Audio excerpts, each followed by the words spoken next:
રાજકોટના અગ્નિકાંડ બાદ અમદાવાદ કોર્પોરેશને એક મોટો નિર્ણય કર્યો છે કે હોસ્પિટલો, શાળા, કોલેજ, મોલ અને હોલ તેમજ પાર્ટી પ્લોટમાં ફાયર એનઓસીનું બોર્ડ દર્શાવવું પડશે। વધુ વિગતે વાત કરવા જોડાઈ રહ્યા છે TV9 સંવાદદાતા જિગ્નેશ પટેલ। જિગ્નેશ, અગ્નિકાંડ બાદ આખરે તમામ જગ્યાએ આવી વ્યવસ્થાઓ સૂચવવામાં આવી રહી છે। અમદાવાદમાં આ તમામ જે એરિયા છે કઈ પ્રકારની તજવીજ હાથ ધરાય છે? જિગ્નેશ, જયેશ, જે પ્રકારે અગ્નિકાંડ થયો હતો રાજકોટમાં, ત્યારબાદ રાજ્ય સરકાર દ્વારા તમામ જગ્યાઓ પર કડકાઈ ભર્યા નિર્ણય ફાયર સેફટી બાબતે લેવાનો નિર્ણય કરવામાં આવ્યો છે અને એટલા માટે જ અમદાવાદ મ્યુનિસિપલ કોર્પોરેશન દ્વારા શહેરમાં આવેલા તમામ મોલ, મલ્ટીપ્લેક્સ, શાળાઓ, ક્લાસીસ તેમજ ગેમ ઝોન જે આવેલા હોય આ તમામ જગ્યાઓ પર ફરજિયાતપણે તેમની ફાયર એનઓસી બહાર લગાવવાનો નિર્ણય કોર્પોરેશન દ્વારા લેવામાં આવ્યો છે।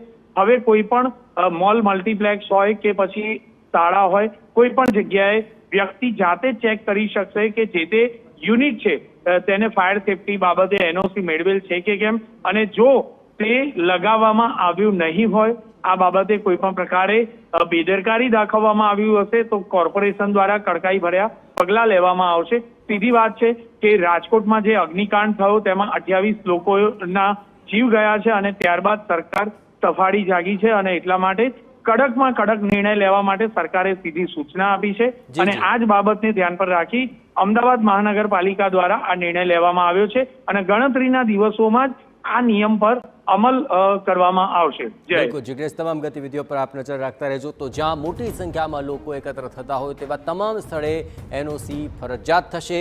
Godown, airport, railway, bus station, high-rise building, ત્યાં આવા બોર્ડ લગાવવા પડશે। અમદાવાદ મ્યુનિસિપલ કમિશનરે આ અંગેના આદેશ આપી દીધા છે।